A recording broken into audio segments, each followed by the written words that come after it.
Okay, another beautiful Sunday afternoon and live and ready to roll. I see somebody already gave the show a like. Okay, well, somebody just joined. Come on in and introduce yourself, and we'll get things going.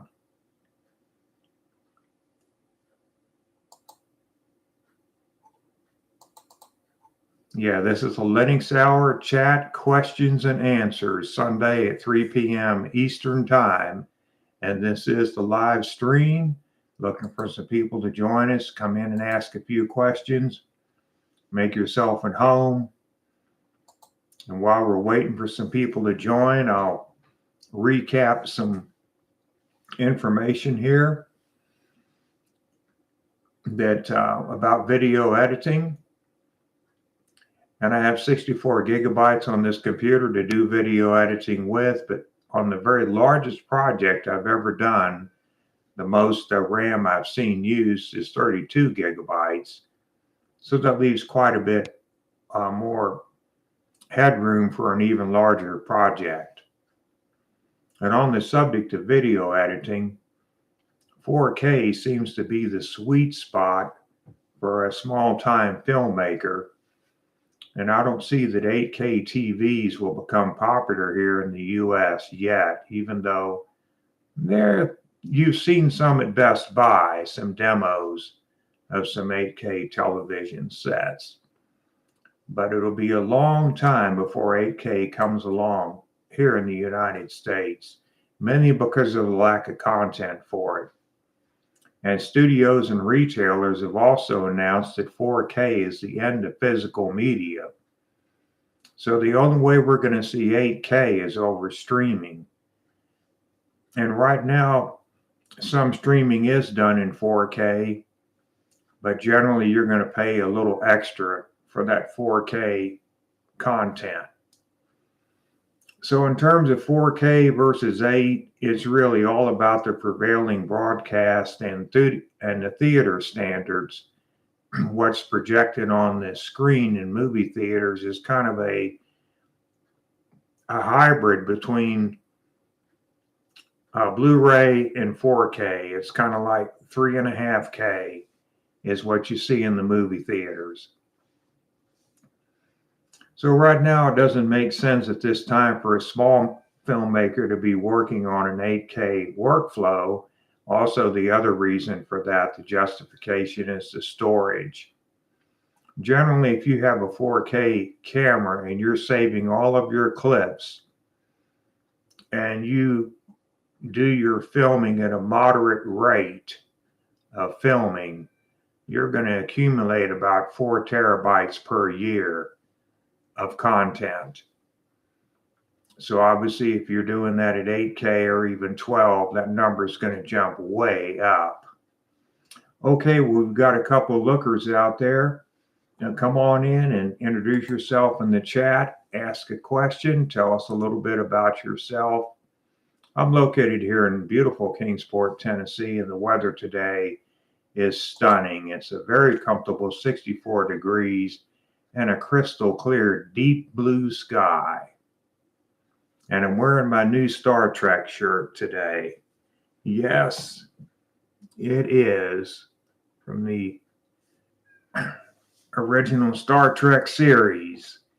Okay, and it's an aqua color to match Linux Mint. I like the aqua interface color. Okay, so come on in. Don't be shy. We've got a couple lookers out there. I wonder where Marks is today. Yeah, let me see if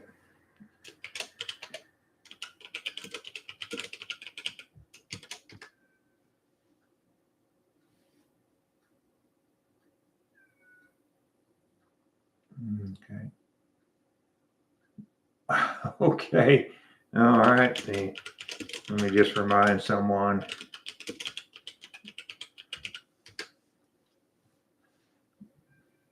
Okay.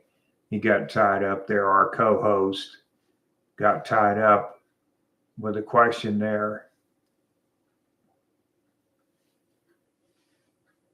Oh, no wonder.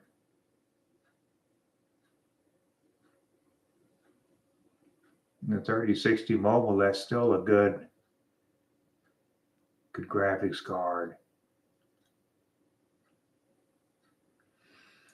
Okay, so anyway, this is I thought we'd have a bunch of people here at the start of the program because there have been a steady stream of new subscribers to the site, and I thought they'd be here today for the start of the Linux Hour, where we chat and we ask questions and we talk about Linux, computing, all things having to do with video and audio production. Okay, well, there's a newcomer. Welcome. Welcome there, Cosine. Good to have you with us today. Do you have a question, or would you like to tell us a little bit about yourself? Okay, and there's Mark. You made it. Okay, great.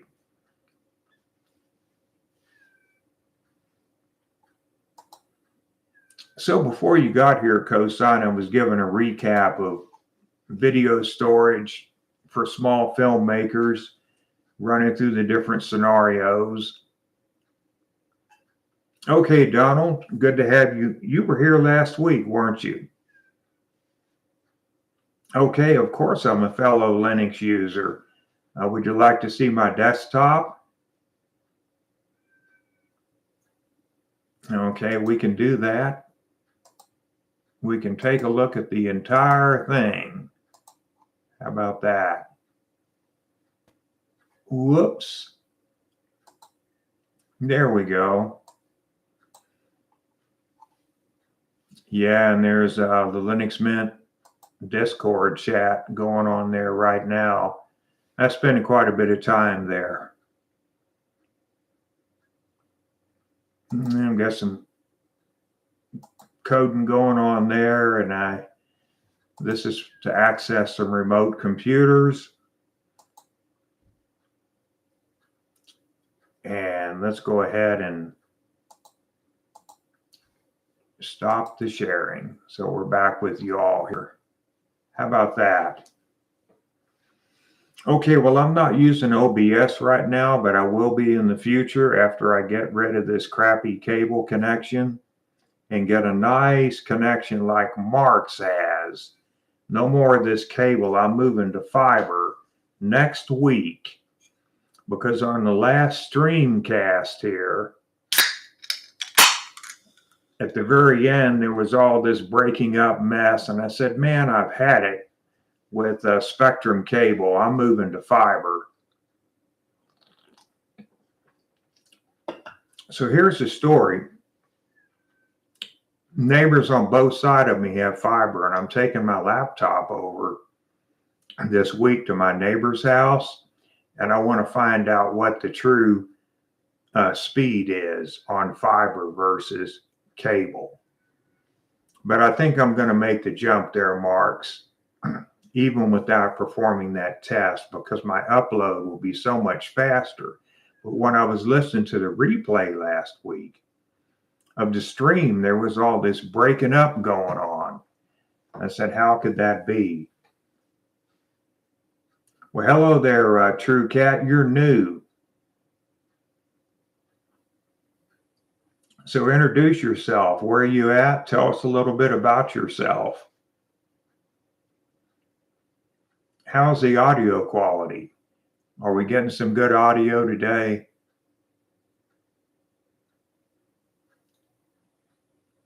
Oh, well, my next door neighbor's got a deal, 1995. She threatened to cancel, and they reduced it from 49 down to 19. 5 by 5, Mr. Okay. Hello, Kitten Rules. Welcome back. Great to have you with us here today. Okay, so TrueCat958 says, don't you remember me from like 2 weeks ago? Well, here's the thing. Never take it personally. First of all, I'm very bad at names. And second of all, since you were here 2 weeks ago, I have chatted with literally hundreds of people. Okay. Seriously. So if I forgot that you were here 2 weeks ago, my sincere apologies. Yeah, I'm sorry. Well, let's get this thing going. What do you all want to talk about today? We can talk about anything but religion and politics. We can talk about furries. Hey, Marks, how did you like that animated video I sent? I'll tell you, what am I doing for coding? I just do bash. I like to keep it simple right now because over the years I've used assembly, ASM, and something called dbase.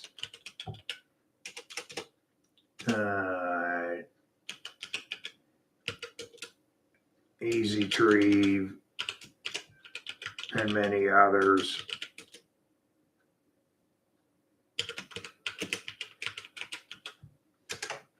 Now I just like to and I forgot the big one.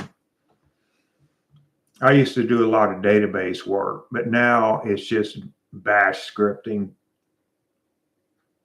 Right, and I do some web stuff. I've got this really cool tool that most people have never seen. I'll show it to you all today to do website work with. It's a web editor. If anybody remembers Front Page, this is a very front page like web tool called Blue Griffin. I'll let you all take a look at it. Uh-oh. No, I just work with bash now, but when I first started in computing, I worked with assembly. Okay. All right. So here we are. Would help if I did that so we don't get the echo. Oh, I want to show you all a little trick here today after we get done going to the website here. And let's see, here we go.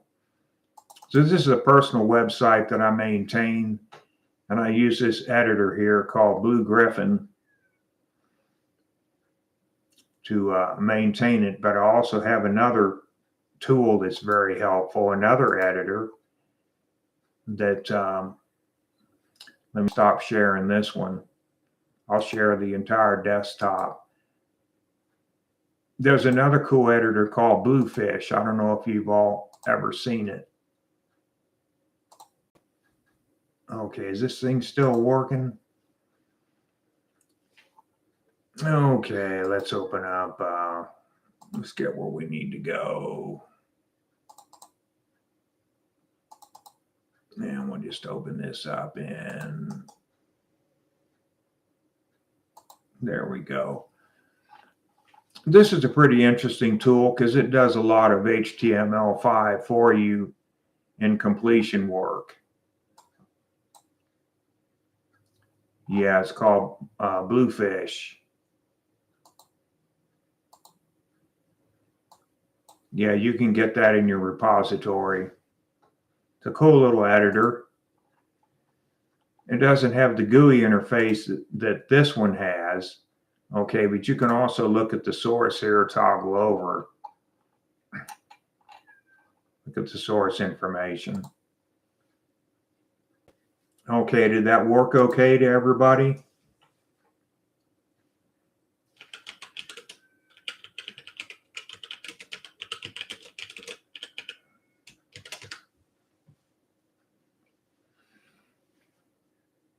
Okay. All right, so let's kind of review here. Do we have any questions? Okay, kitten rules. I can show you later what I'm doing in bash. It's very boring. but I can run through it real quick if you want to see. But I want to make sure we're answering questions that people might have or topics that people might want to bring up.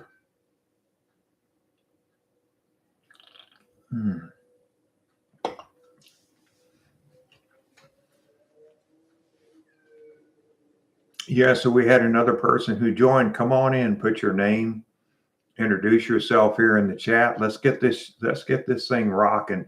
You know, generally how it goes, it takes about 20, 30 minutes to get about 10 people in here. And then we bump up maybe to 12 or 15. And then by the time an hour has gone by, it's almost time to shut it down. But that's the way it goes. So Cosine, did you have any more questions there?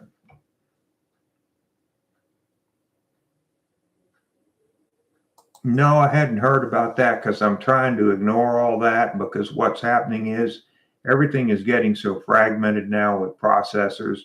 Okay. RISC is nothing new. HP had that in the late 1990s. Then Intel became a big factor and they pushed out RISC in the Itanium processor. Okay. And then basically Intel and AMD ruled the whole thing except for handheld devices like phones. Okay.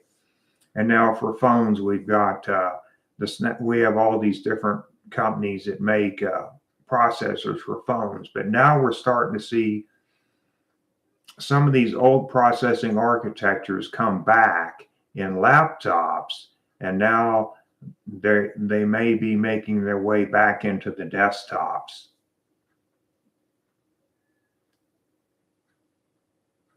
Okay, so Donald asked a very important question. There's a way I can log into my Gmail on a new Linux install without two-factor authorization.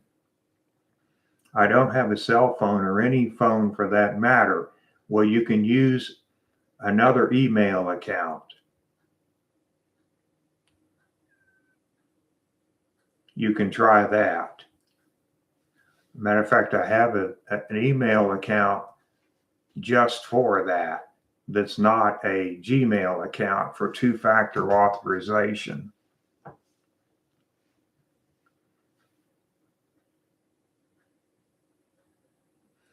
Yeah, the real question is are people going to write apps for RISC-V? Okay. That's the real question. It's all about the apps. And, you know, that's one of the things that stops wider adaptation. Now let's think about this now.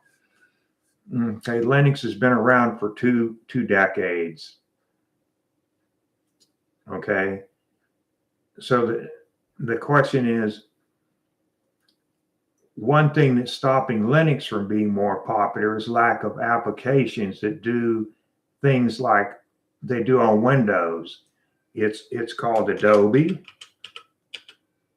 and gaming. Those two words. And then of course you've got some CAD and business software.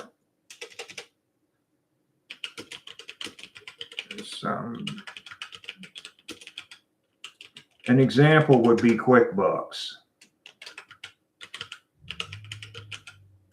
Okay. Yeah. So those are some applications that you won't find on Linux. You won't find any of the Adobe apps, and you won't find, you know, AutoCAD. Okay. And you won't find QuickBooks on Linux. Now, there are ways you can run those under Linux. You can run them in what's called a virtual machine. For some of those, but games and then, of course, gaming. Some games actually run better in Linux using Proton and some of the tools. Well, now, Donald, you say that, but here's the thing.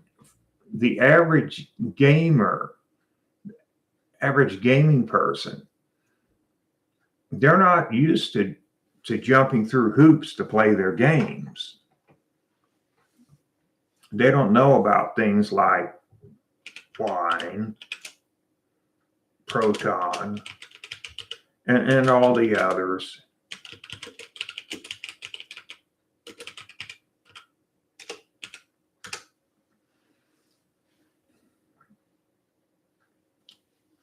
Yeah, so that's the story about that. Well, I agree, Linux. I'll tell you this: there is nothing that's a problem on Linux if you have the knowledge, if you know what you're doing. The problem is knowledge, and not just the knowledge, but the willpower to learn, to obtain that knowledge. That's kind of the question all along about Linux. And I did an excellent 4-minute, 20-second video that's on my channel about Linux and normies. Yeah. Okay.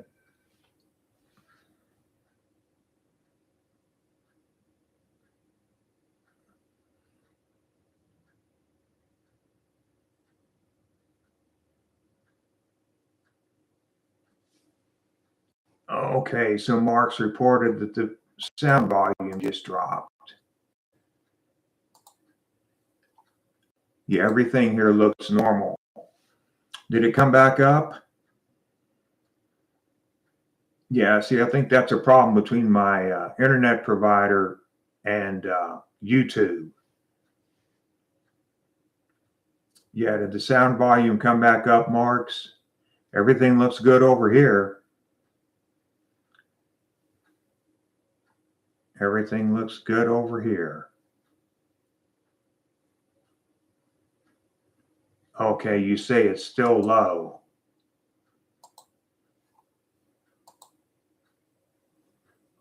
Okay, it's still 100% on this end.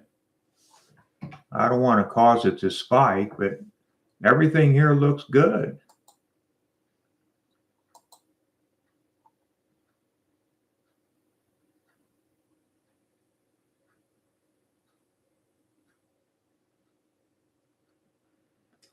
Yeah, Kitten Rules, I heard something about that. I think that was mentioned here in Discord a few days ago.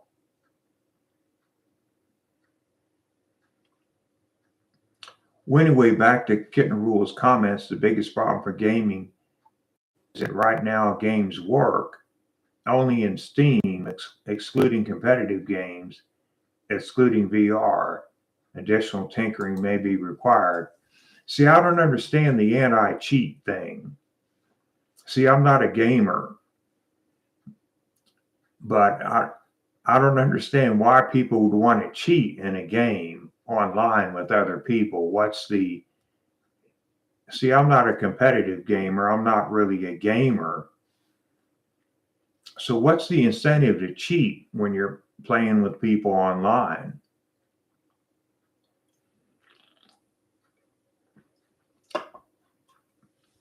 Well, Marks, did that volume come back up?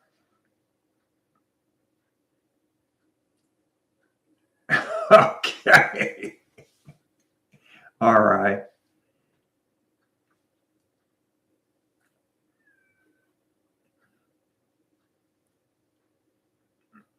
Yeah, Marks, is the volume back up now? Oh man, I can't believe that. How about anybody else? Kitten Rules. Did my volume drop off?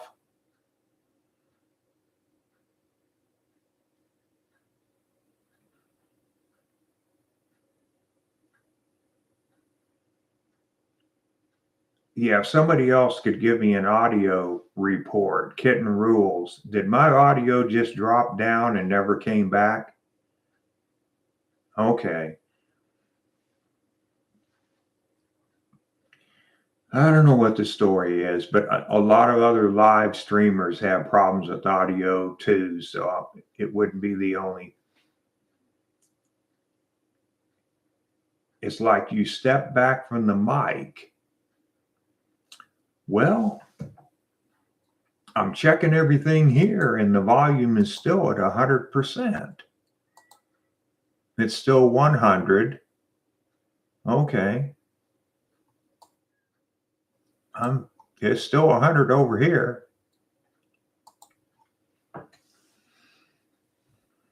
Okay. So I guess I'm going to have to give Winboat a try. So if I install Winboat there, Donald, it's not going to blow up my system, is it? See, I've shown you all this before.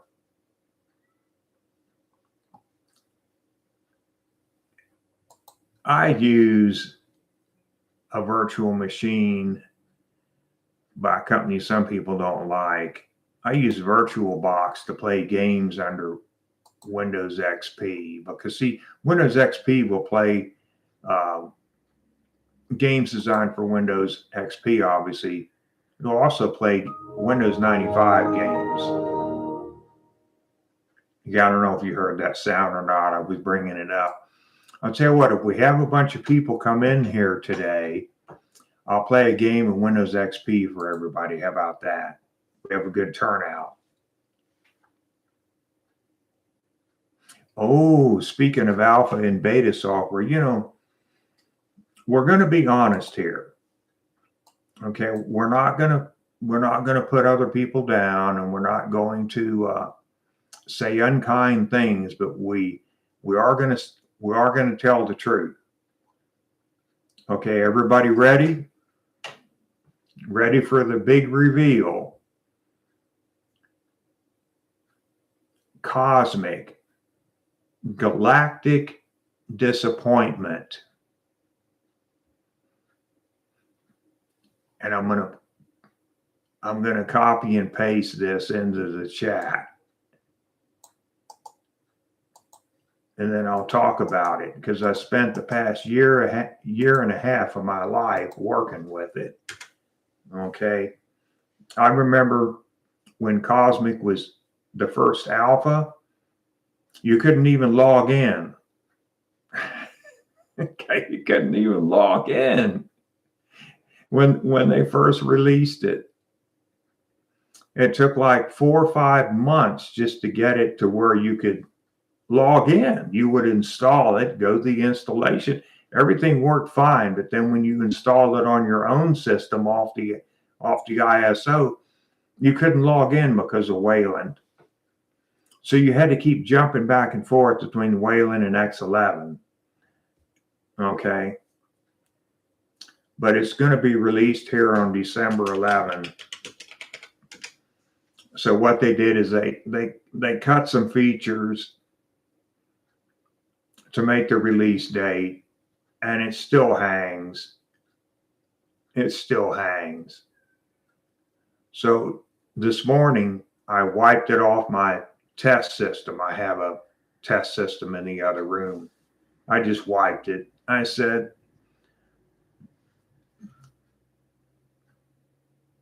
yeah. Well, things got really good with it. It was coming along really strong here this last September. And then they started to have regressions. And then I think they took, you know, I don't sit there and look at their GitHub every day and look at the commits and see what's been added and see what's been removed. But I'm going to say from the practical user standpoint, I was so excited about Cosmic. I was telling everybody, try Cosmic, try Cosmic. It's going to be great.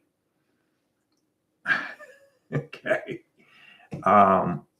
But it turned out to be not so great now that we're just 3 weeks away from the December 11 release date.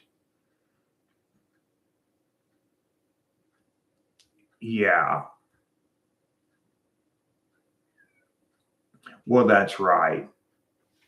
They're on December 11, they're releasing what's called Epoch 1. Okay. And then probably what they're going to do is near the time of Ubuntu 26.04, I think around there, around that time period, they're going to release what's called 26. Around that time period, I think they're going to release ePoach 2, they're calling it. But I can't say for sure because which is supposed to put some features back in that were planned in the beginning.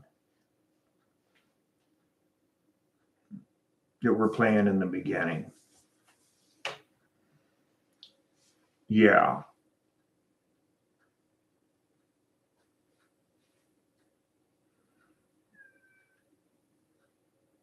Yeah. Probably the only reason I'm staying right where I'm at with Linux Mint, I'm on 22.0, which is based on 24.04. Okay.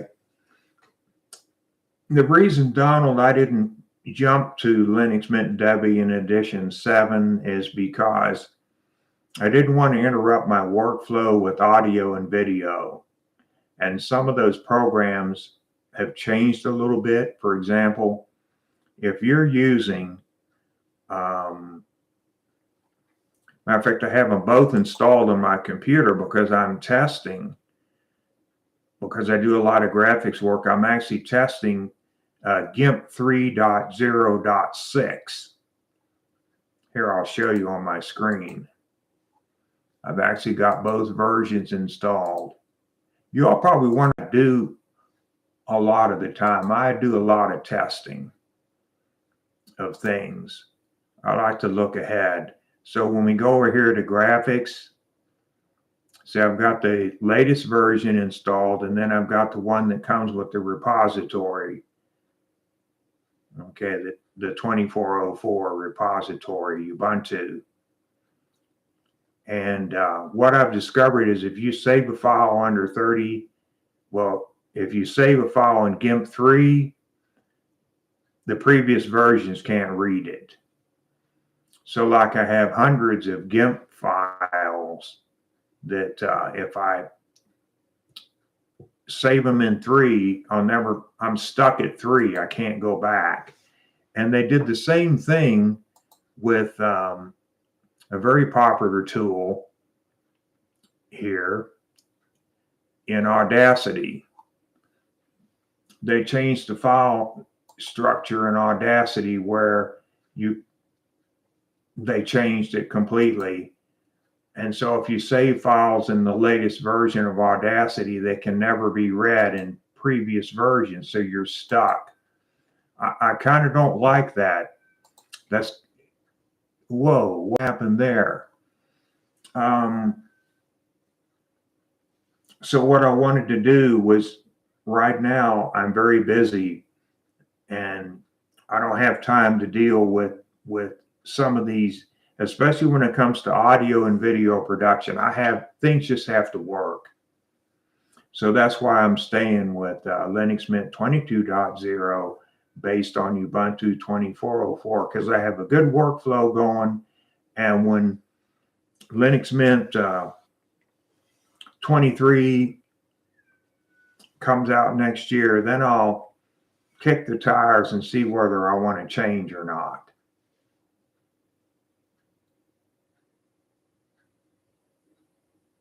Okay, so keep in mind, unlike Cinnamon or Budgie, Cosmic isn't a known fork. Absolutely, they were making a new desktop basically from scratch.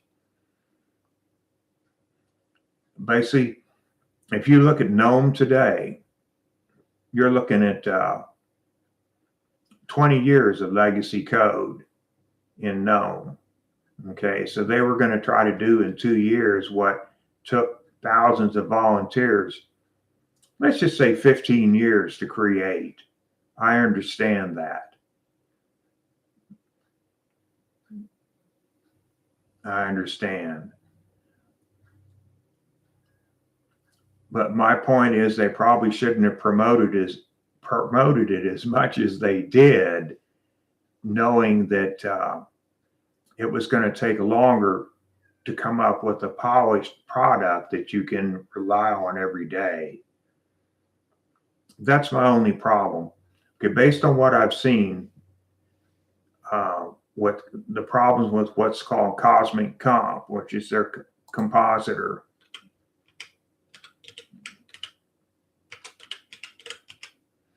If you have an NVIDIA card, you're going to have trouble with Cosmic Comp. Yeah. Well, that's right. And I was so enthusiastic about Cosmic. My enthusiasm level was to the ceiling. Okay. I was very excited about Cosmic. But when I run Cosmic, or when I was running it, and I have a window open with the system log, I keep seeing all these Cosmic Comp errors. And then eventually what happens is the software, I forget what they call it. Everybody's got a different thing for it. When you hit the super key and you get the software menu, that would just freeze. And then you couldn't do anything. All you can do is just hit the power button to be able to get your system to shut down. Yeah. So those are some of the issues I had. And it's probably related because I have NVIDIA hardware. But a lot of people have NVIDIA hardware, especially gamers. Okay, so let's kind of move on to a different subject there. I'm not saying anything negative. I'm just giving my opinion that it was a galactic disappointment, considering that it's going to be released here on December 11. I finally just gave up. I'll maybe try it next year.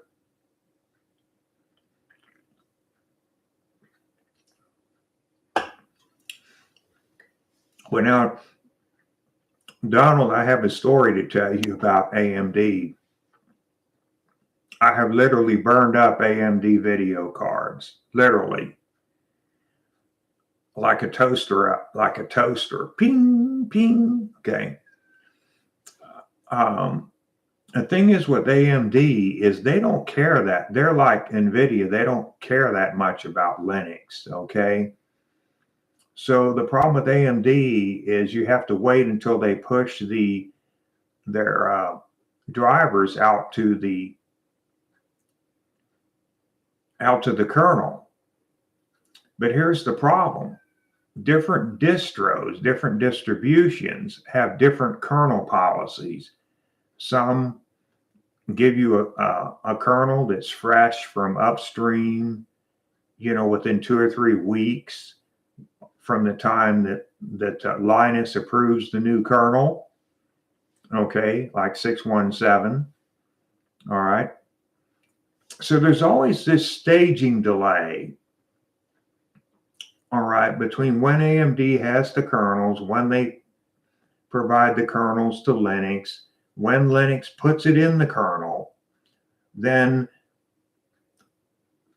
you have the different distributions that have different release schedules for the kernel. And then different distros have, some use an LTS, some use of stillborn, some use directly from upstream. Then you've got ZanMod. If you're not happy with your distro, you can use ZanMod, for example. Okay, I think that's how it's spelled. So, Donald, I'm right there with you. But the problem that I've had with AMD is that delay, and that delay can be anywhere from 6 months, depending on the distro you're on. And then, of course, you can go to AMD's website directly as well. But you're kind of at the mercy of who you get your kernel from as to when, especially if you have a newer card, is not a problem if you're on an RX 580, but if you've got a much newer card, yeah. So Donald, what's your AMD card right now? A 5000?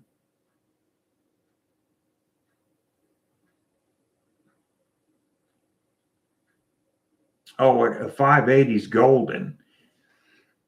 And see, that's how. See, the one distinctive thing about System 76, because they're also a hardware provider, they roll their own kernel. And they put some bits in there that support their hardware. So they sell a lot of AMD cards. They also sell NVIDIA. So generally, System 76 are going to have a fresh kernel compared to Ubuntu, for example. They're going to have a much fresher kernel. Well, gosh, I hope we didn't lose anybody here. Anybody else? I know Mark's is still there. See, that's the thing about the chat here. I can't tell who's gone and who's still here. Gosh, I was hoping we'd have a bunch of new folks today because I had so many new subscribers this last week. And I thought they would all show up today. And well, hello there. I don't know how to pronounce your chat, Nick, there. Zook Luck 56. Are you a Star Trek fan? I've got my Star Trek shirt on today. Okay. So Donald, are you in any of the chats? IRC, Mattermost, Element, Discord? Where do you hang out? Reddit? Reddit's my least popular place to hang out, but I'm always on Element for, matter of fact, I can walk through here real quick and show everybody. Yeah, some people do like Discord. Okay, so I'm on Element for Linux Mint. This is their official site. Okay.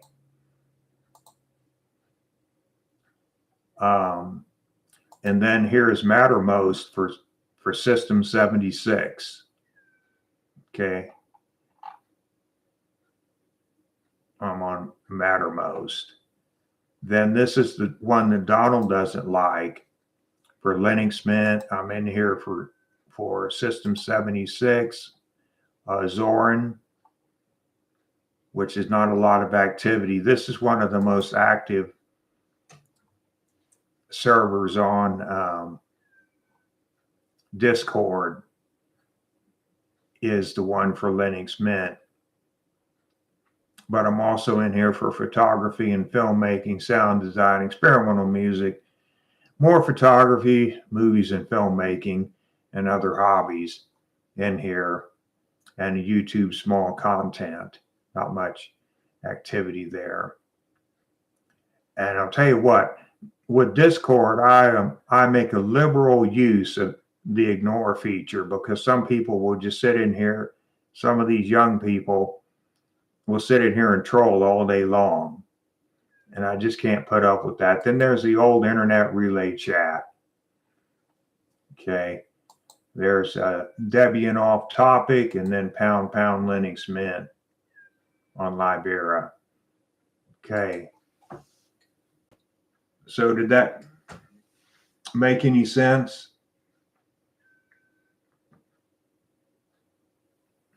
Okay. You're just usually in the YouTube. Gotcha. All right. Hey, anybody Zook Luck 56. I think you were here maybe one time before, a while back. Am I correct? Oh, I got a message. Tell us a little bit about yourself. Okay, I got a friend request from somebody on Discord. I don't know what all that's about. I'll have to check that later.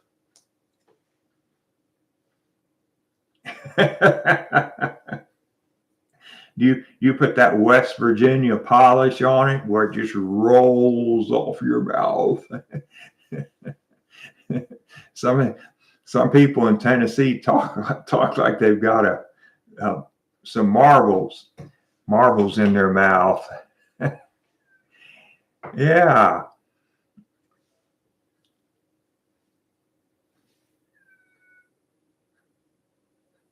Oh, wow, that's a tremendous amount of games. Man, you could probably host your own YouTube just about gaming. Okay. Well, let's see. I failed to remember somebody who came back after being away. I've got to scroll back up.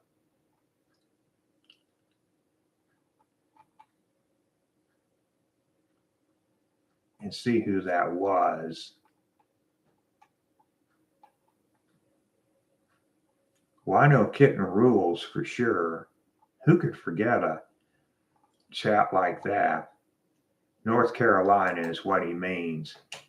Is the cat out here? Because I promised to show people the cat. You out there, Tiger? He's not. I promised to show people the cat on the channel here. Yeah. But the cat isn't around right now. The cat went to the vet this week. And so anytime I rattle my keys now, the cat runs. You know, the car keys. I have a little drawer.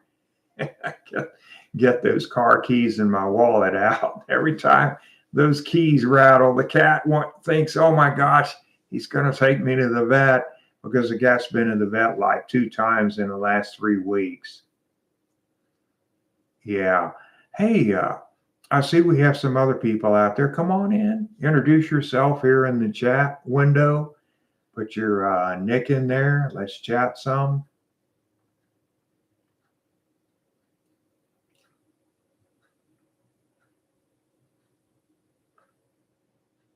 Really, where south are you? Are you from there, Donald? I'm from Houston, Texas, unfortunately.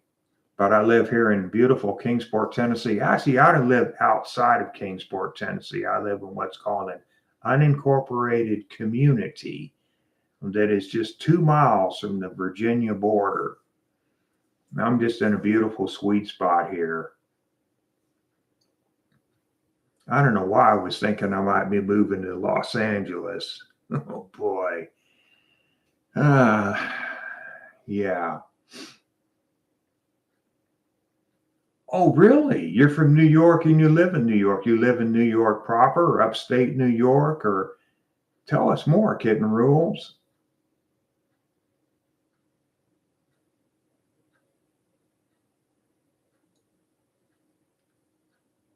What do you do there in New York?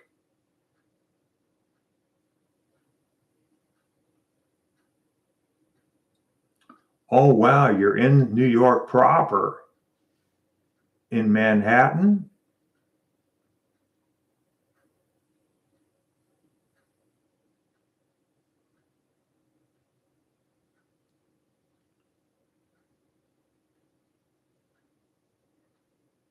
Okay, I guess we have a little lag. Do you have your own YouTube channel? Ding, ding, ding. That is great. That is great, because I'd love to go back to New York with my new camera, my new video camera, and film the World Trade Center. And there's a hotel called the Moxy, Moxy. like 4 blocks from WTC, and my plan was to walk over there every morning and take pictures. And of course, the weather is going to be different every morning, but at different times of the morning, take pictures and video of the complete World Trade Center, the museum, the everything involved with WTC. Because when I went there in 2003, it was just they were just digging everything out and removing everything. I said, one day I want to come back. And now that I've got the camera, I'm ready to go. So also another reason to stay at the Moxie is so I can take the A train over to the beach. Yeah, Rockaway Beach. I can take the A train. It's a 48 minute ride from the station, which is 1 block from the Moxie, the A train over to the beach, Rockaway Beach. Then I also want to take another train down to Atlantic City. You love them. All right. That is great, man. We can talk about stuff like that here. It's fantastic. So then I want to take a train down to Atlantic City, and I have some additional recording equipment to record low frequencies with. And I want to do a recording of an organ recital at the Atlantic City Convention Center, where they have the world's largest organ. Actually, it's the world's largest musical instrument. And I would love to take a video and get some additional sound recordings of a recital there in Atlantic City. So that's called my 2-for-1 trip. So how often have you been to Rockaway Beach, and how do you usually get there?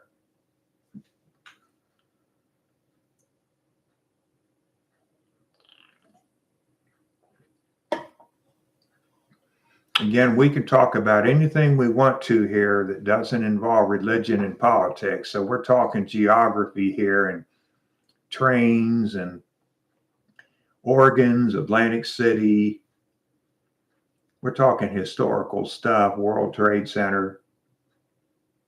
Oh, you don't really go there. Well, what beach do you like to go to? Because there are many others there on Long Island.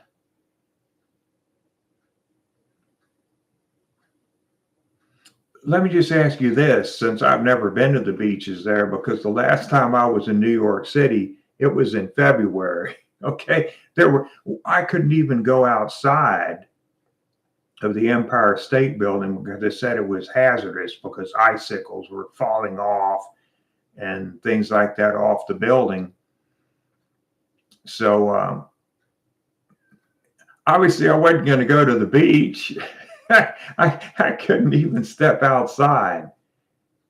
Well, I know right now it's a bit cold, but what beach do you like to go to? I'm looking for tourist tips here.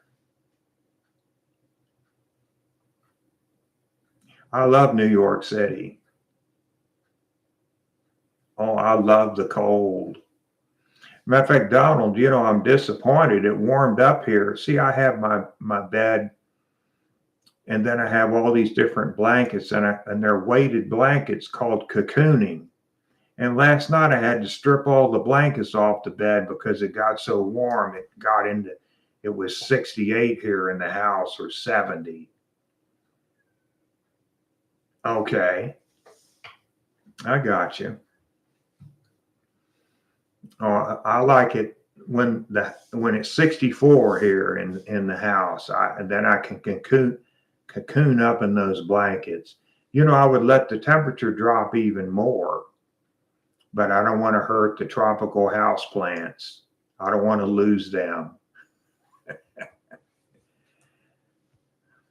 I call it cocooning when you get bundled up in those blankets. And anybody has not tried a weighted blanket, you've got to. It really improves the quality of your sleep, especially if you have like what's called a restless leg syndrome. Man, a weighted blanket can do so much to improve your sleep.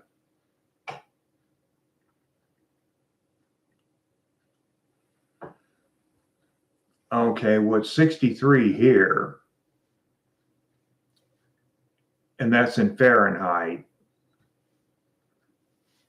And I love the weather here in Kingsport. The only thing I don't like is what happens is because we're influenced by the warm moisture that comes up in this big valley. It's called the Great Valley in Northeast Tennessee, in East Tennessee, the Great Valley. This moisture comes up from the Gulf of Mexico. So in the winter, we get this oscillation effect where for a couple of days it'll be freezing or below, and then it will warm up, and then it'll be like today in the upper 60s. And then if the sun comes out, it warms up the house. Okay. And so it can get up to 70 degrees here in the house. Yeah. Okay, well, actually in the basement here, see, you wouldn't believe this from somebody from Texas, that somebody, you know what the term sub-zero sleeping bag means? Basically, it means below zero, that you can spend the night in it and not freeze. Okay, sub-zero sleeping bag. In the basement, I've got a sub-zero sleeping bag, because you never know when the electricity may go out. And even though I lived in Texas, I've had that sub-zero sleeping bag since the mid-1980s. Always have a sleeping bag like that with you in case the power goes out. And see, remember a few years ago that happened in Texas and people died because nobody was prepared for it. But down in Texas, it can get brutally cold at times because that cold air comes down from Canada, and there's no mountains to block it. It just comes down the plains. It's called the high plains. It just comes down, and it can be really brutally cold in the panhandle of Texas. But a lot of people died in San Antonio because they just didn't have jackets and sub-zero sleeping bags and things like that. They literally froze to death. That's right. That's right. And I've used that sleeping bag. I used to camp in freezing weather, and I remember one time this ranger came over to me and my friend. We were camping and said, you do know there's some really cold weather coming and everybody else has left the park. I said, do you all really want to stay here? You all should leave. And me and my friend said, no, we're going to stay here. And actually, I've got pictures of it where there's just ice and sleet all over the tents and all over everything. And we stayed. Yeah. So you probably wouldn't imagine somebody from a place as warm as Texas would be prepared for that kind of weather. Well, that's because I've camped out in that kind of weather. Because see, I love the cold. Okay, we've got some other folks out there who just joined us. Come on in and put your name here. Introduce yourself in the chat. Gosh, I'm so sorry that we lost Zooklock 56, but I'll remember that name from now on. I won't forget. And there was somebody else I forgot. I won't forget.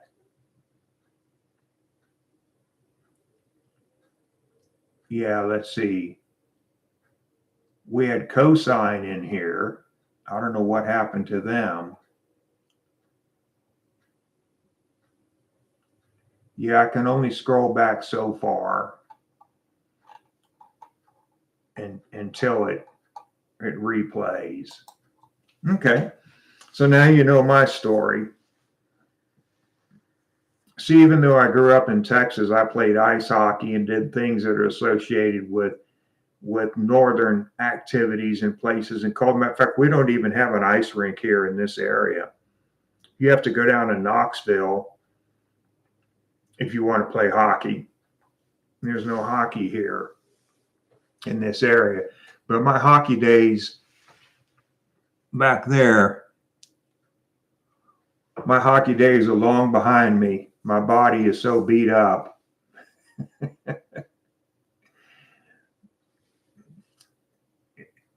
Yeah. Okay. So does anybody else have any questions? We're an hour into the YouTube Live.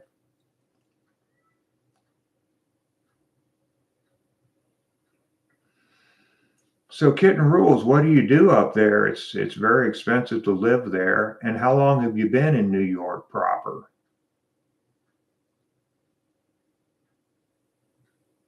That's great. You love the A train. Man, I can't wait. Can't wait to make it to New York. Probably going to go there. I was going to go there this September, but some things came up. But I'm going to go there next spring. Wow. So you're used to everything. Yeah.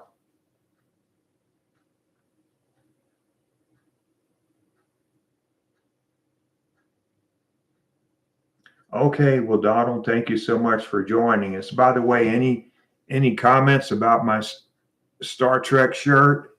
I don't have a badge for it yet. How do you all like it? Should I keep it or return it? Because I still got the tag. I can return it. I thought I would wear it for the show today. I'm going to keep it. Okay. You convinced me, Kitten Rules. I'm going to keep it.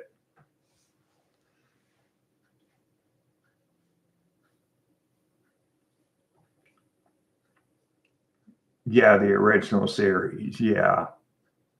That's great. Well, Kitten Rules, what do you do there in New York for a living, if you don't mind saying? I'm not trying to dox anybody. I'm just curious what you do there for a living.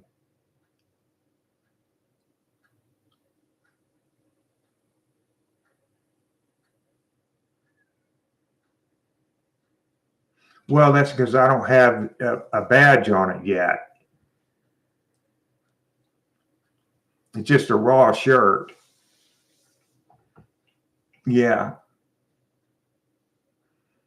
You're going to a university. Oh, that could be anything, man. That could be Columbia. It could be New York University. You might even be going to film school. Well, Donald, thank you for joining us today and have a great week. Okay, the City University of New York. Oh man, I feel privileged. I know I truly do. I don't mean that in any offhand comment at all. That's great. Okay.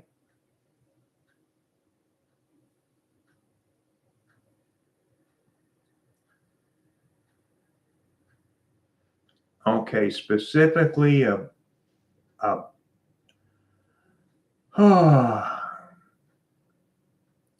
be a bachelor MCC. What would that be?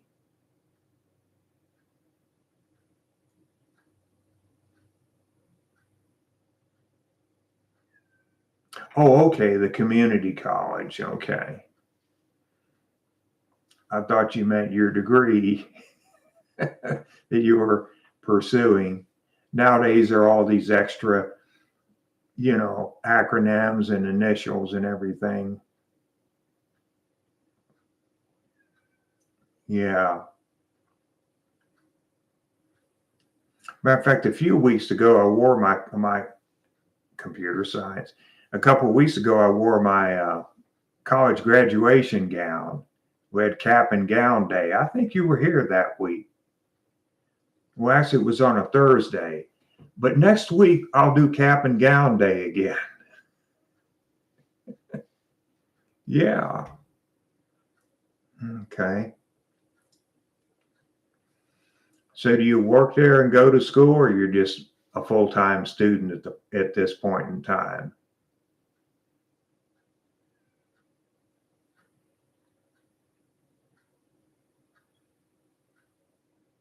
So have you been to that giant photography store there in Manhattan?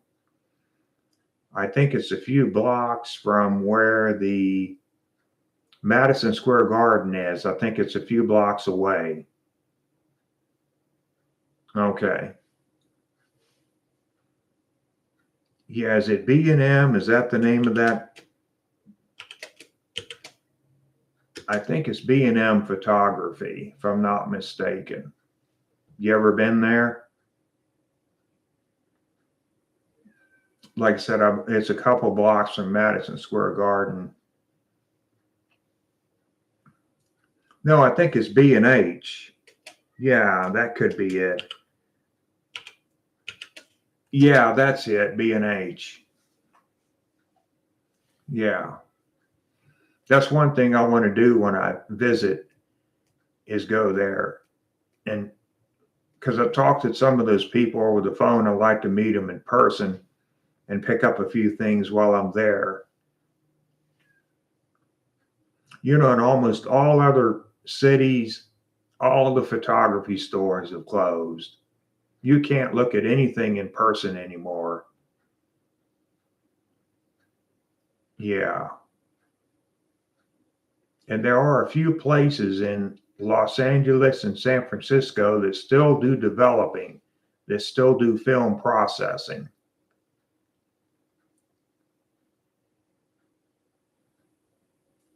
Oh, okay. I was talking about photography, that huge photography store there in Manhattan.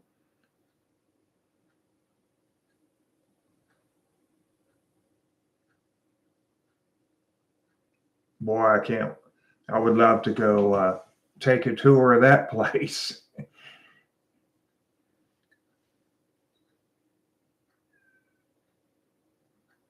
Yeah, if you're into photography, boy, that place is like really nice.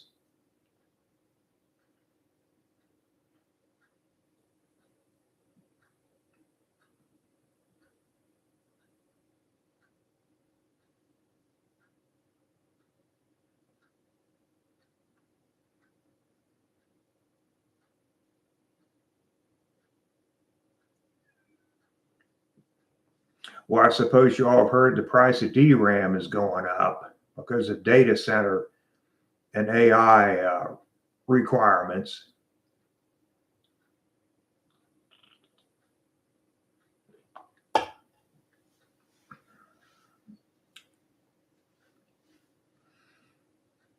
That's something we can talk about another week, is what's going on with AI, data centers, electrical demand, electrical bills, and then, of course, the demand for parts.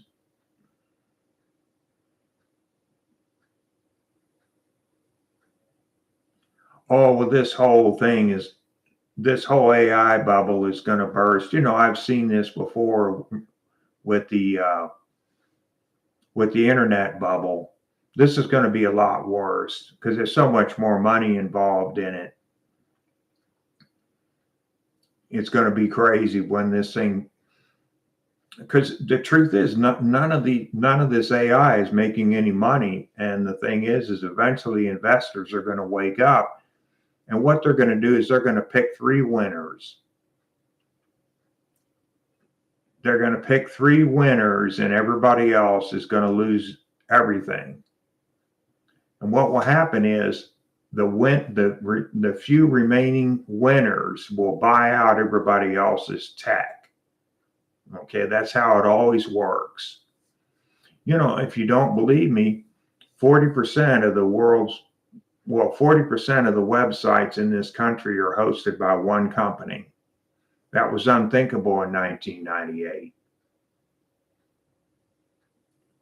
So what will happen is the same thing will happen with the AI. Almost all of these companies will go under, and the survivors will buy out the technology from the companies that go broke, which is probably going to be Microsoft and Amazon and one other company. But NVIDIA stock will be trashed. All of these other stocks will just be completely trashed. People's 401ks will go boop.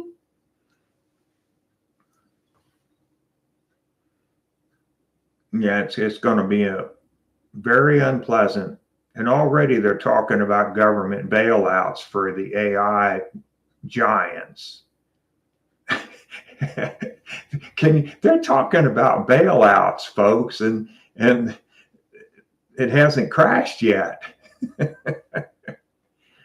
These tech bros, man, they've got way too much power, way too much influence, but their day's coming.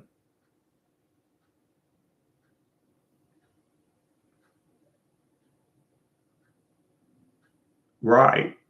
That's what it's called, circular cash flow. It's going in a big circle. And also AMD's involved in some of that too.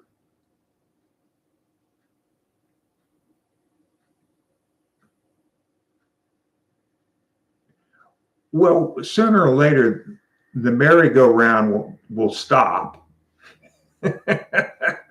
The money merry-go-round will come to a stop.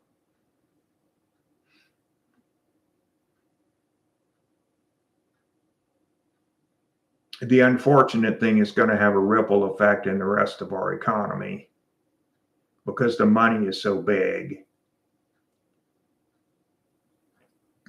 The money is huge. Oracle is involved in AI big time.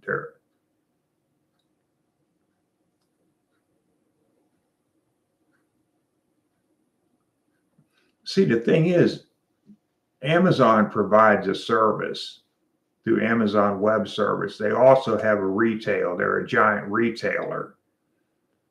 But I think in the end, Amazon, Microsoft, and one other company are going to own all the AI tech. That's what's going to happen. Because when these other companies go broke, they're just going to, it's the same thing. They'll buy it for a song.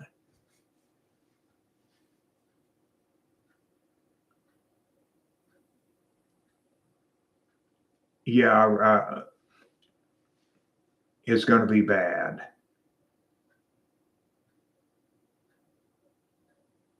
Well, already you're seeing a bunch of layoffs.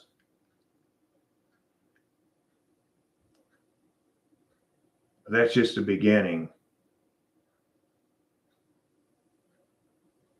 It's always about the big money.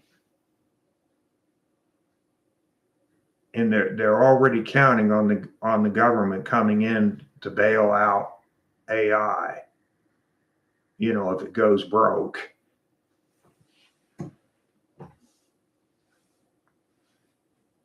Yeah.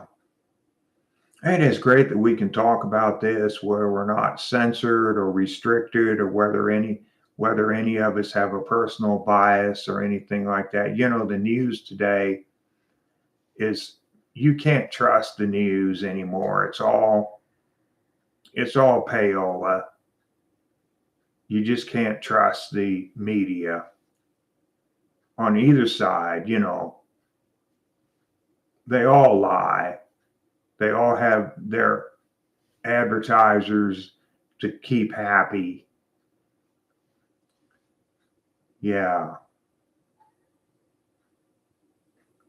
Well, unfortunately, we're going to have another generation of workers who are going to be harmed by this. Like the same thing in 2008. A lot of people graduating from college never got jobs in the fields that they had degrees in, and it harmed an entire generation of working people. And this AI thing is going to do the same when it crashes and takes down all these other industries that supply parts and services to the AI ecosphere, the economy around AI. When this whole thing implodes, it's going to take these major other industries with it. And that's going to be unfortunate, because then we're going to have another generation of workers who will be, their careers, their earning power will be taken out. Okay, so do we have any other questions about Linux or computers? Hey, so the question from Loccun, L-O-C-C-U-N, the last video you made about Linux is really good. Can you make another one? Loccun, could you, I made quite a few. I do a weekly, and then I made one that's like 4 minutes and 20 seconds long. So you're talking about my commentary called Linux is Not for Normies? Or are you talking about the weekly replay?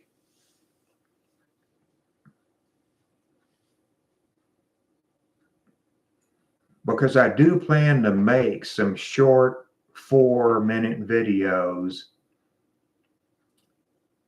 about Linux and computing, and also about video editing. I just haven't gotten around to that yet. Because, okay, well, thank you. You said it was really good. Some people didn't like it. But, you know, I appreciate everybody's opinion. I appreciate everybody's comment. Well, since you're here with us, and this will all be saved, the chat here will be saved with this video, what would you like for me to make some additional videos? What subjects would you like for me to cover? Give me some ideas and I'll work on that.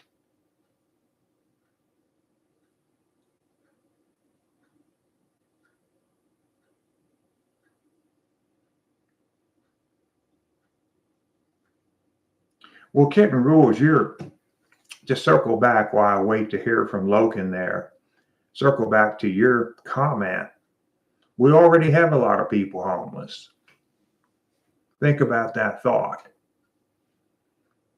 We have people who are working who are homeless in this country. So yeah, you know, when you talk about the Great Depression, how can it be that people who are working don't have housing? So yeah, it's going to get ugly. Yeah. Okay, so I'm still waiting to hear from Loccun here.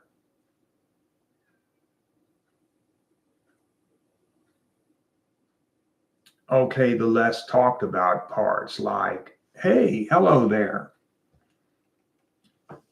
Mushashi. I'm new to Linux and I want to install drivers. What should I do? Well, let me ask you a question, Mushushi. Do you already have Linux on a computer? Because 95% of the time, 95% of the time, all the drivers are actually in the kernel.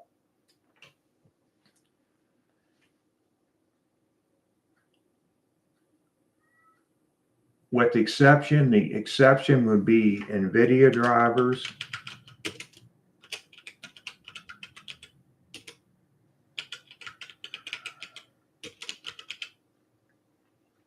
And possibly sketchpads.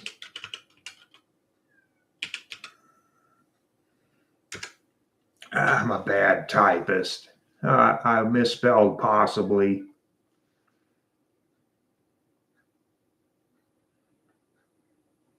Ooh, wow. Well, see, that's a thing. That's one of the things I miss.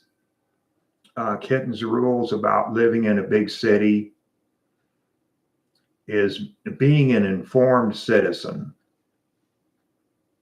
Yeah. And also being able to meet people who share my interests. I'm out here in Northeast Tennessee. I love it here, but it also has some downfalls to it. And I'm a very technical person, except for meeting people for coffee and to play some cards and do things like that.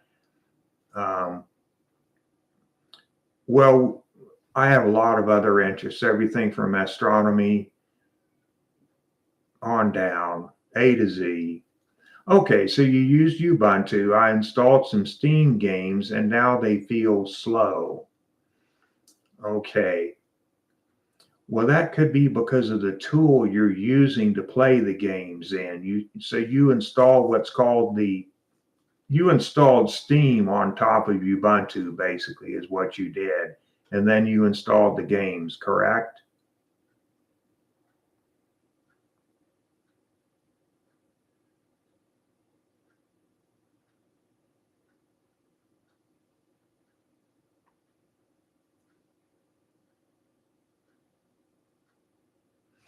So when you installed Ubuntu,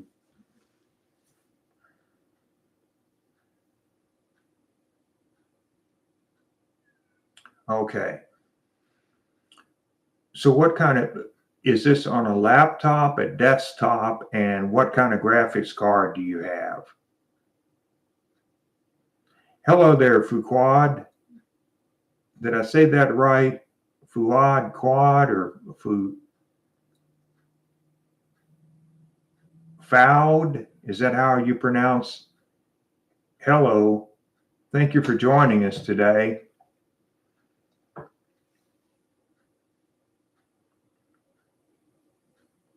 Because in Ubuntu has a driver manager.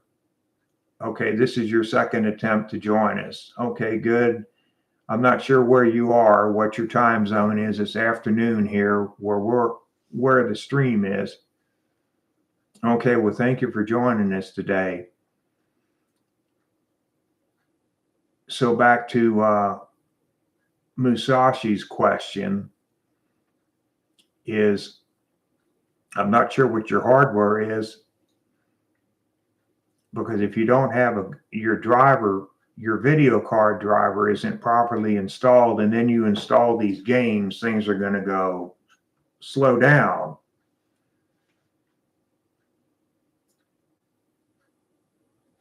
Okay.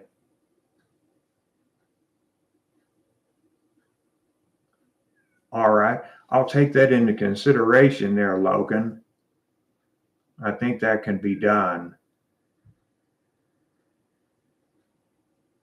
Now, keep in mind, my daily driver is different than most people, but I could showcase that. Okay. So back to Mushashi's question is, what video card do you have? Obviously, you've been doing this in Windows, and then you moved over here to Linux, and then you installed Steam, and then some games, and then things slowed down, right? Do I have that picture correct? Just give me a little background on that. Well, we have 7 concurrent watchers. If there's anybody else out there who'd like to make a comment, or 2 of them left. I don't know what the thing is with YouTube, whether that number is right or not. And it's like it'll go up, and then people seem to leave in pairs. And I've just never known if that's really right or not. I honestly don't care.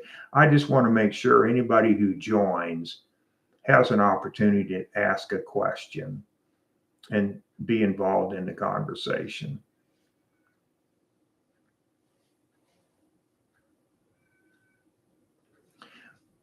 And to circle back the kitten rules, we've already got a lot of people who are well armed and ready for that.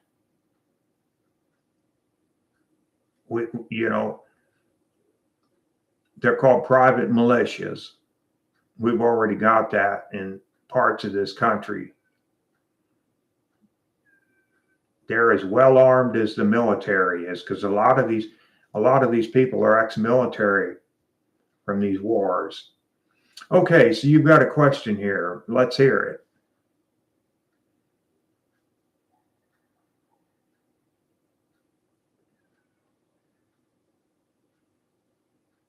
Yeah, well, Logan, I'll make that video. I can't promise it'll be ready in the next couple of days, but I've got a computer lab here in the room next to me, and I'll use that computer system.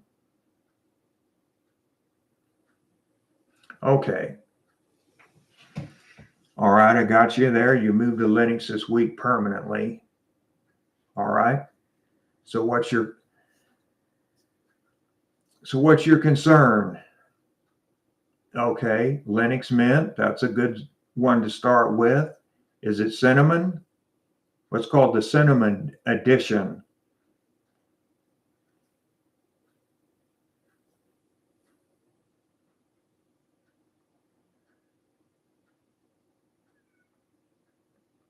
Okay, I'm a Mint user myself here. I'll show you my desktop real quick.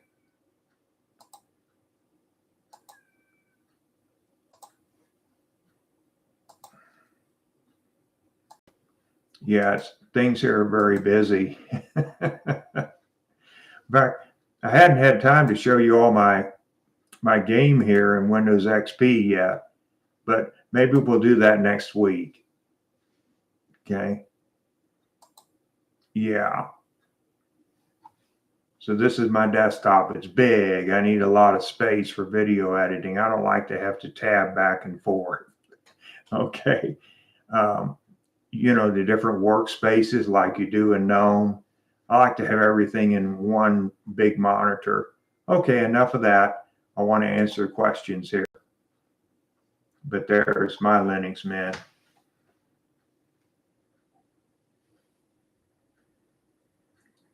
Okay, so how do I get a mod installed? It is supposed to work in Windows. Okay, there is a game called Skyrim.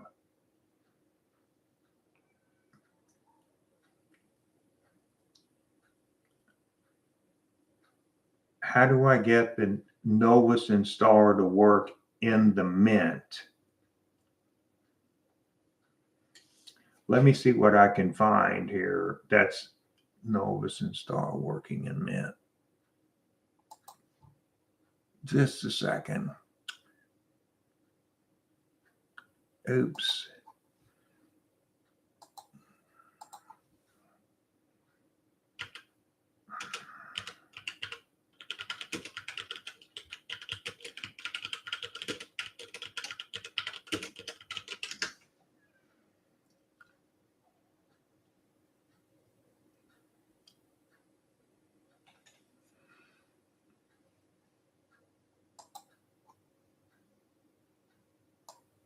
Okay.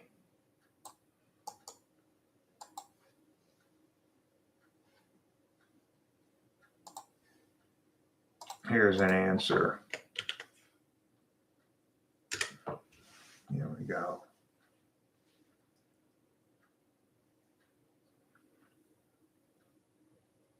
I would consider using Proton. I would consider using Proton over Wine since you're so new. Yeah, use Proton. Okay, so here's a question that comes up.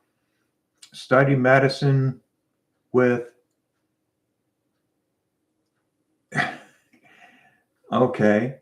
Do Linux users have a lot of free time? Because there's no way a corporate slave can actually spend time resting, let alone learning Linux. Well, see, this was part of my video called Linux is not for normies, because you're right, it takes time. Learning takes time. And the thing is, in order to learn how to even install Linux on a computer, see, most people don't install an operating system on a computer. They buy it at Best Buy, Amazon, Apple, wherever it is, okay?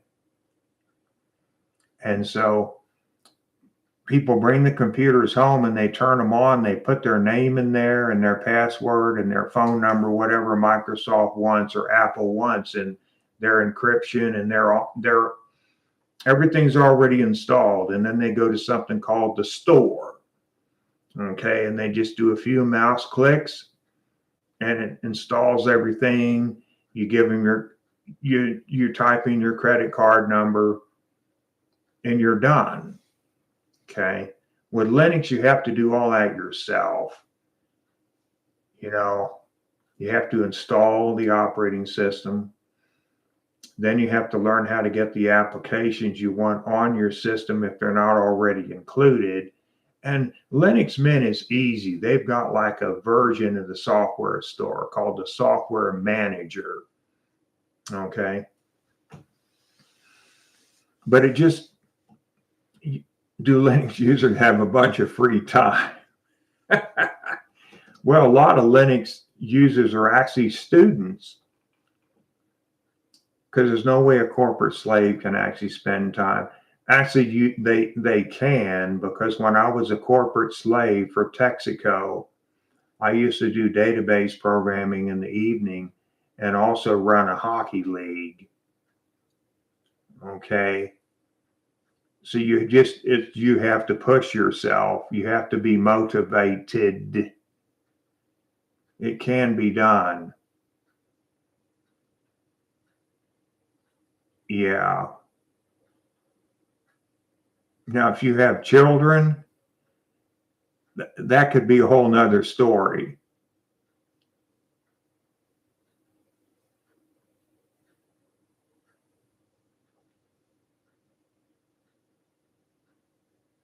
Oh, wow, 100 hours per week. Yeah, that's going to be tough.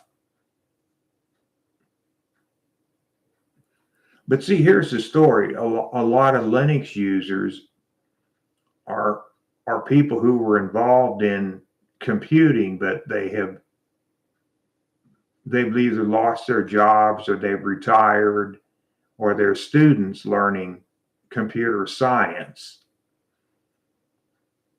So there's kind of like that middle ground, people between their 30s and 50s that just don't have the bandwidth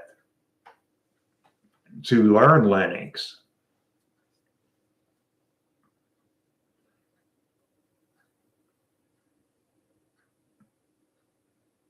Exactly.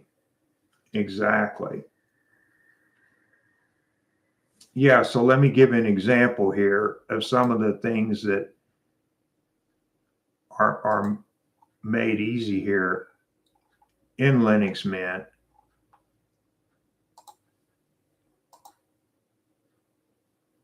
Let's see here.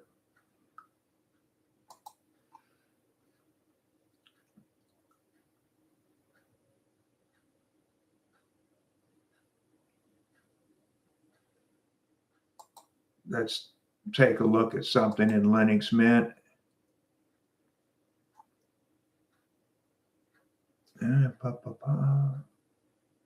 Here we go. So see, Linux Mint has something that's very similar to what you're used to seeing with Microsoft, Windows, accessories, graphics. There's plenty of tools and things out there. Okay. For do you think that's enough? Oh my gosh. Let's look at games. You got a few games out there. Okay, and let's see here. I was just looking for Proton to see if it's actually here. No, you're going to have to download that from their website. Now, some software on Linux you download from the website. For example, Discord. If you want the Discord desktop, you go to discord.com and go to download, and it will tell you that you're on Linux and give you the software there to download. And then you just double click on it and put your password in, and it will install it. Okay. How about sound and video? So that just gives you an example, but this is for Linux Mint. They've got something called the software manager, and they've even got reviews. Okay. See there, when you gives you a picture of it, and you've got reviews of how good it is, for example. Let's see here, like VLC. It has a description of it, and again, reviews. But Linux Mint is really the exception. They've got it put together pretty good. You know, Telegram, Bitwarden, Dropbox. So what do you think? Let's see, I should be back in the window. You think they did a good job there, that Linux Mint did a good job with the software manager? Yeah, and that flat hub is almost 2 gigabytes in size. That's why I download the deb. Even though you have to, once you download the flat hub, it will update itself. But when you download the deb, when you try to log into Discord, they'll tell you there's an update. You have to download the latest deb and then double click and install it. But that's why I use that. Okay, so let me review questions here.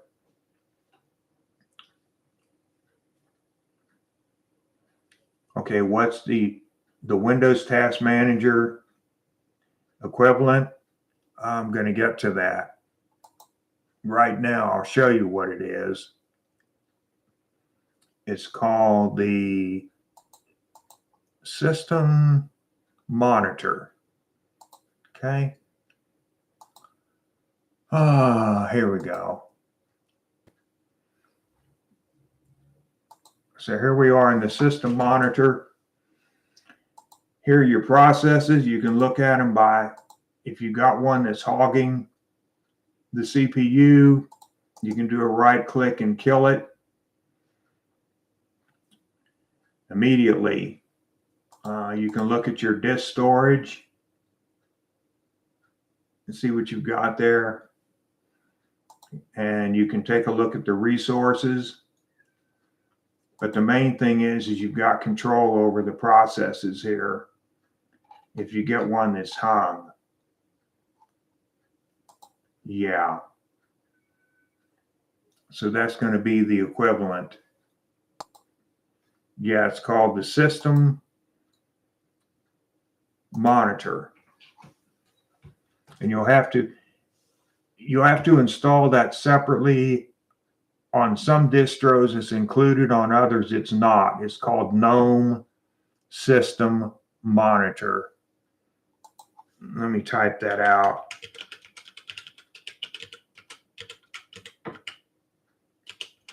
Now, that's if you're on Linux Mint.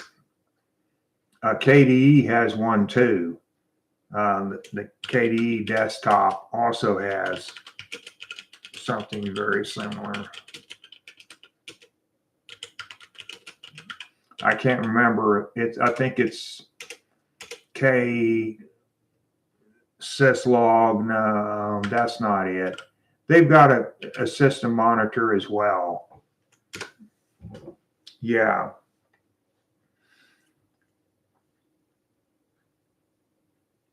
Okay, now when it comes to control startup programs, Linux has that task broken out differently. And I'll show how that works real quick. At least on Linux Mint, we're going to go here on Linux Mint. System settings. Okay, so we're here in Linux Mint. You've got startup applications.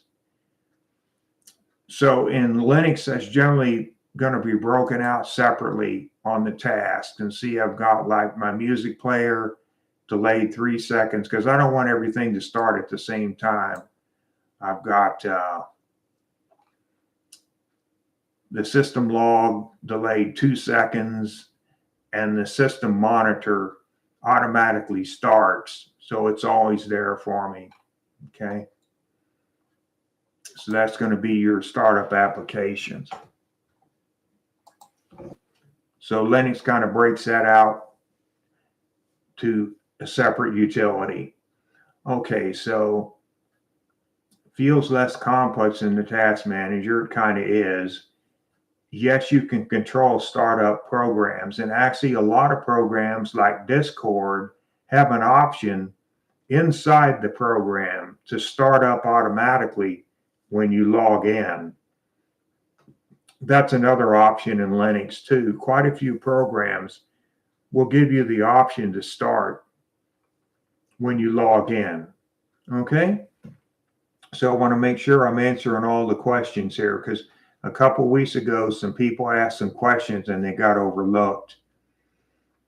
Okay, you're welcome. Okay, so when it comes to running Windows exclusive programs, how easy is that on Linux? The question you ask, how easy is, it can be very easy depending on what it is.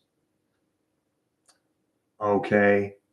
Or do you guys just accept inferior? Okay, so hold on, study. That is such a long, that's a tongue twister, man. Okay. I'm going to show you something here real quick. All right. I was going to wait till next week. Okay.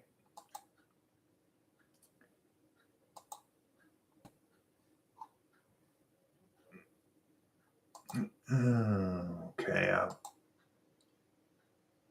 want to show that. I don't know why it's doing it twice. Okay. So this is actually running inside of Linux in what's called a virtual machine. All right. It's running in VirtualBox, which is an Oracle product. And Windows XP is basically it's a dead operating system. And I'm running it here in Linux. Yeah.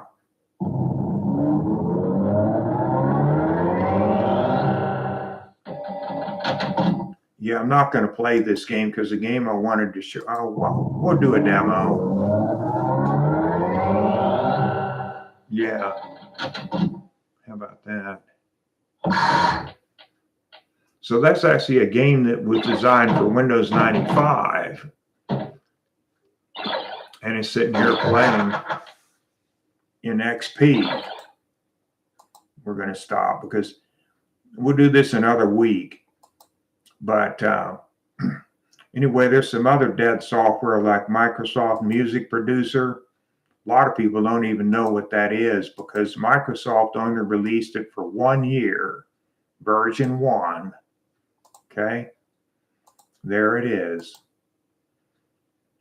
And then when I'm done, I just simply do this.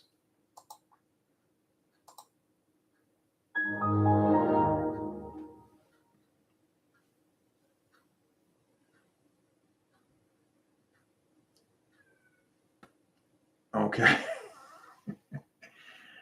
But you can do a virtual machine for Windows 7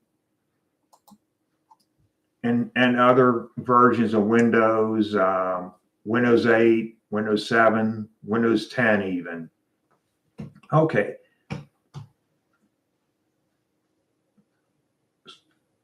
So let me ask you a question. Can you run Windows XP inside of Windows 10?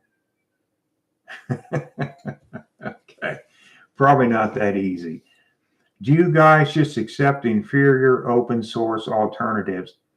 Well, kind of here's the deal with it, is because of the intense copyright protections and lawsuits in this country, in the United States, when some people in Linux decided they wanted to develop a Photoshop-like utility to manipulate images, they knew that Adobe was watching them with a magnifying glass to file a lawsuit at any moment.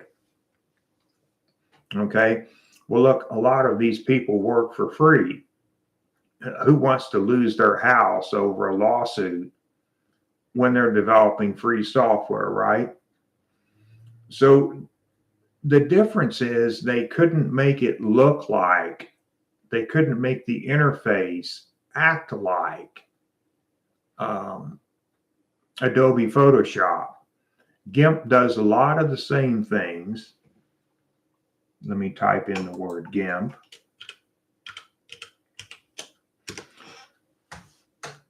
GIMP does a lot of the same things that Photoshop does, but the interface is backwards. That's the frustrating thing. And every time I use GIMP, I cuss. I end up swearing. I'm being honest, because it's a frustration generator, because of the intense legal scrutiny of Adobe. GIMP had to be designed to be lawsuit proof, if you get my drift. So there's nothing inferior about GIMP. It's beautiful. Here, I can give you a test drive, just as an example. After all, that's what we're about here. Y'all want to see it? My GIMP goddess has left IRC. I don't know who your GIMP goddess was. Let's take it GIMP. I have to share the entire screen. Matter of fact, I have two versions of GIMP running. I've got the latest one here, and then also graphics. Here's the latest version of GIMP. It's beautiful. Yeah. Let's see here. Well, I don't have any ones in that one. Let me open up the other GIMP.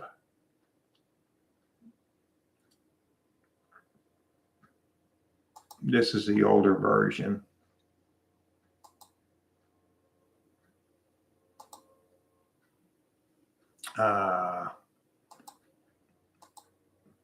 Yeah, I was busy doing some editing today in GIMP, actually earlier today. Let's go to Documents, HTML, and YouTube.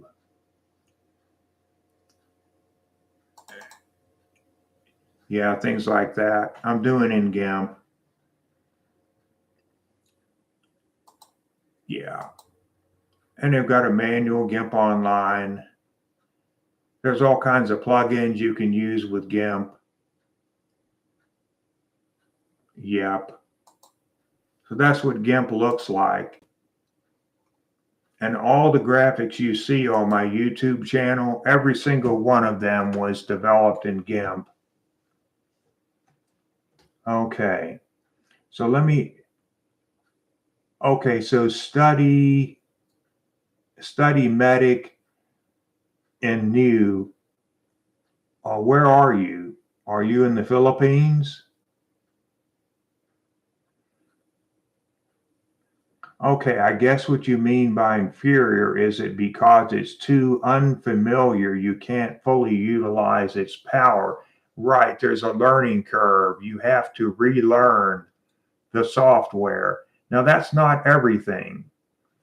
Okay, let me give you an example here. We're going to go back to the screen here. I'm going to wear this button out. Okay, particularly Office software. Okay, anything I need to do in like word processing, desktop publishing, you can pretty much do that just like Windows. Okay, like when I do writing. And these are just documents that I've got just that I've worked on recently. See how I can get the fonts the way I want, get everything looking professional. It's easy. It's just like Windows Office. There's not a lot of relearning going on here. Okay, not a lot. And actually, I keep Office going all the time because I just never know when I'm going to need it. This is my list of movies. Okay. Oh my gosh. That's insane. Nobody should have that many movies. Okay, but that's just an example. Okay, that's a spreadsheet. And this is a word processor doc, for example. We don't need to see that. This is for a radio program that I do every week. Okay, so there are different cases. And for example, this tool that Microsoft used to make called Front Page for web editing, that's long out of business, but you can still use this version here in Linux called Blue Griffin. Email, calendaring, scheduling, those are critical appointments. You know, so I don't forget. I have daily announcements.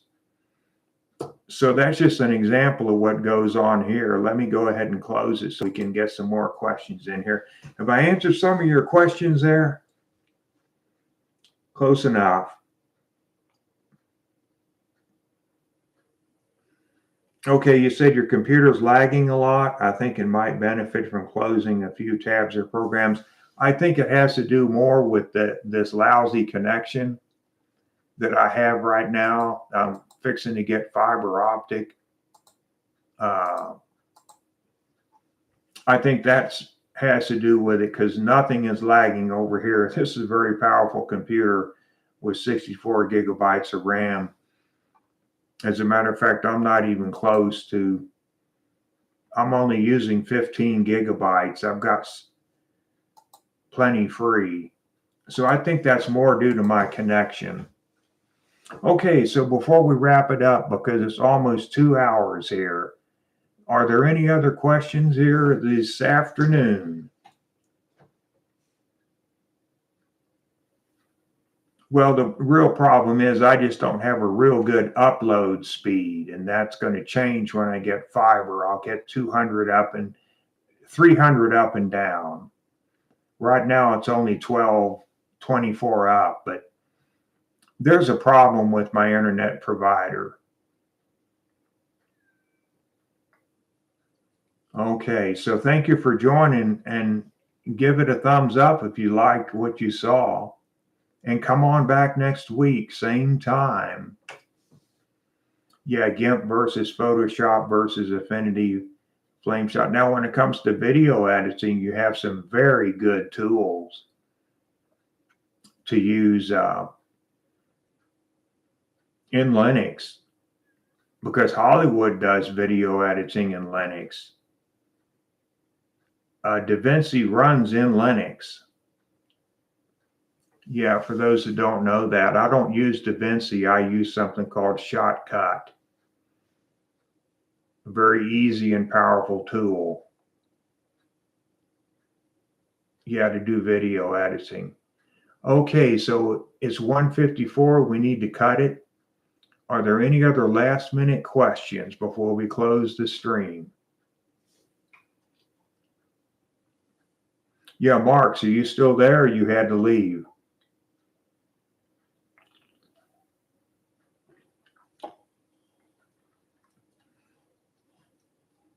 I've been using Linux for 9 years.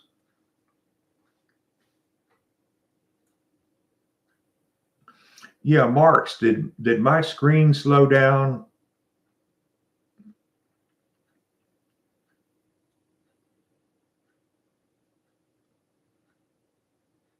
Because somebody made a comment here that my computer was lagging a lot. Did you see that on your end?